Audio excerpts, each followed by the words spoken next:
দোরগোড়ায় ত্রয়োদশ জাতীয় সংসদ নির্বাচন। আগামী বৃহস্পতিবার সকাল 7:30 থেকে বিকেল 4:30 পর্যন্ত সারা দেশে একযোগে ভোট গ্রহণ অনুষ্ঠিত হবে। জুলাই অভ্যুত্থানের পর এটি দেশের প্রথম জাতীয় নির্বাচন হওয়ায় ভোটারদের আগ্রহ ও আলোচনার তুঙ্গে। বিশেষ করে ফলাফল ঘোষণার সময় নিয়ে জনমনের নানা জল্পনা চলছে।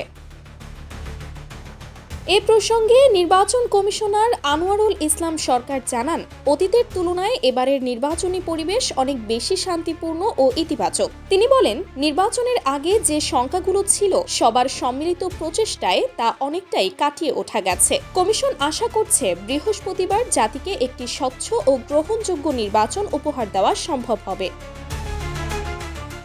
একই দিনে জাতীয় সংসদ নির্বাচন ও গণভোট অনুষ্ঠিত হওয়ায় ফল ঘোষণায় বিলম্ব হতে পারে কিনা এমন প্রশ্নের জবাবে তিনি বলেন, 3 দিন নয়, শুক্রবারের মধ্যেই চূড়ান্ত ফল ঘোষণা করা সম্ভব হবে। আধুনিক অটোমেশন ব্যবস্থা ও একাধিক ডিজিটাল ডিভাইস ব্যবহারের ফলে দ্রুত ফল সংগ্রহ করা যাবে। তবে দুর্গম এলাকার কিছু কেন্দ্র থেকে তথ্য পেতে সামান্য দেরি হতে পারে।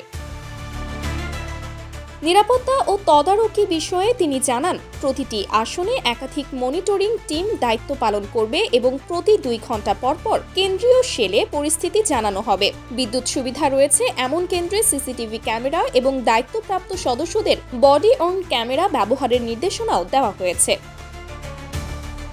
Sumaiya Snigdha, news desk, daily our Bangladesh.